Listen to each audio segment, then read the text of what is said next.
मित्रांनो, live a life with inner voice that can definitely gives you a inner happiness, joy and right attitude to run the situation. मित्रांनो, आनंदाची अशी एकमेव व्याख्या कधीच करता येणार नाही.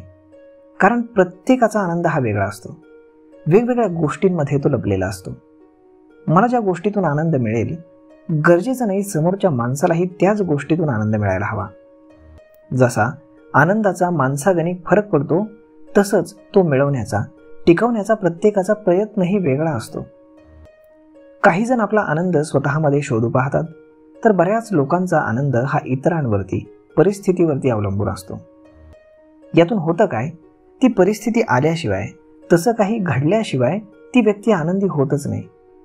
उदाहरणार्थ, मला महिन्याला 30,000 रुपये मिळायलेच पाहिजेत तरच मला बरं वाटेल, मला आनंद मिळेल.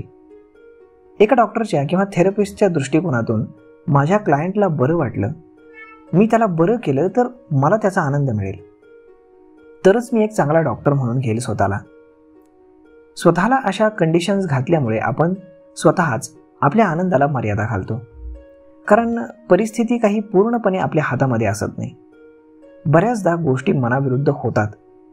आपण आपलं आयुष्य या सगळ्यांवरती कितपत ठेवायचं हे आपल्यावरती असतं. अनेकांचा असा हट्ट असतो की माझ्याकडे गाडी असली, माझा मोठा बंगला झाला, तेव्हा कुठे मला आनंद मिळेल. हे सर्व मिळवणं चांगलं आहे, पण तोपर्यंत काय? तिथे पोहोचेपर्यंत आपण उदासच राहायचं का? असमाधानीच राहायचं का? आनंद ही अशी भावना आहे जी आपण जितका आपल्या स्वतःमध्ये शोधू ना तितकीच आपल्याला जास्त जाणवते. आपला आनंद आपण स्वतः निर्माण केला की आपण कधीही असमाधानी राहत नाही.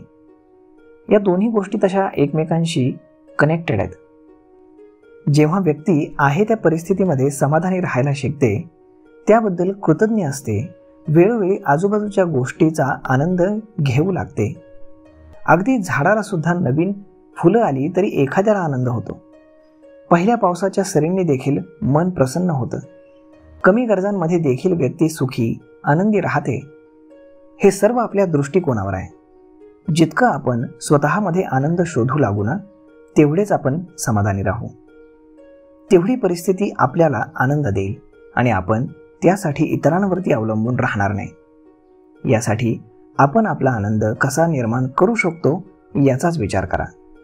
आयुष्याबद्दल नेहमी कृतज्ञ राहा.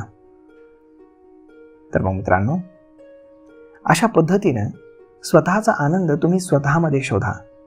तो तुम्हाला स्वतःमध्ये सापडला ना की तुम्ही इतरांच्या आयुष्यामध्ये तो शोधायला जाणार नाही किंवा इतर दुसऱ्या गोष्टींमध्ये तुम्ही तो शोधायला जाणार नाही आणि तुमचं आयुष्य हे आनंदी राहील. तर मग मित्रांनो, आजचा हा व्हिडिओ तुम्हाला कसा वाटला हे तुम्ही आम्हाला कमेंट करून नक्कीच सांगा. आणि जर आवडला असेल तर आपल्या जवळच्या मित्रमंडळींमध्ये देखील हा व्हिडिओ तुम्ही शेअर करायला विसरू नका.